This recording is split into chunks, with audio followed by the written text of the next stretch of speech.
ഓം ശ്രീകൃഷ്ണാർപ്പണമസ്തു. എല്ലാവർക്കും നമസ്കാരം. ഭഗവത്ഗീത പഠനം ആരംഭിക്കാൻ പോവുകയാണ്. ജ്യോതിഷ രൂപത്തിൽ അതിനെ എങ്ങനെ ഒന്ന് വിശകലനം ചെയ്യാം. ഗുരുവിന്റെ കർമ്മ വരുന്ന 3 നക്ഷത്രങ്ങളുണ്ട്. ശരിക്കും പറയുകയാണെങ്കിൽ കർമ്മദോഷം എന്ന് തന്നെ പറയാം. 3 നക്ഷത്രങ്ങളാണ് അത്തം, മകീര്യം, ഉത്രാടം. അപ്പൊ ഈ 3 നക്ഷത്രങ്ങൾ ലഗ്നപുള്ളി നിൽക്കുന്ന നക്ഷത്രമായോ, ചന്ദ്രൻ നിൽക്കുന്ന നക്ഷത്രമായോ, ലഗ്നത്തിന്റെ അധിപൻ നിൽക്കുന്ന നക്ഷത്രമായോ വരുന്നവരാണെങ്കിൽ ഗീതാ പഠനം കൊണ്ട് അവരുടെ കർമ്മം പോസിറ്റീവ് ആക്കാനായിട്ട് സാധിക്കും എന്നുള്ളതാണ്. ഭഗവത്ഗീത പഠനം ആരംഭിക്കുക. അത് കഴിഞ്ഞാൽ എന്താണ് ചെയ്യേണ്ടത്?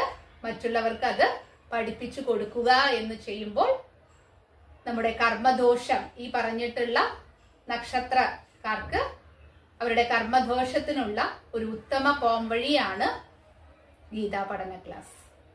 എല്ലാവരെയും ഇതിലേക്ക് സ്വാഗതം ചെയ്യുന്നു.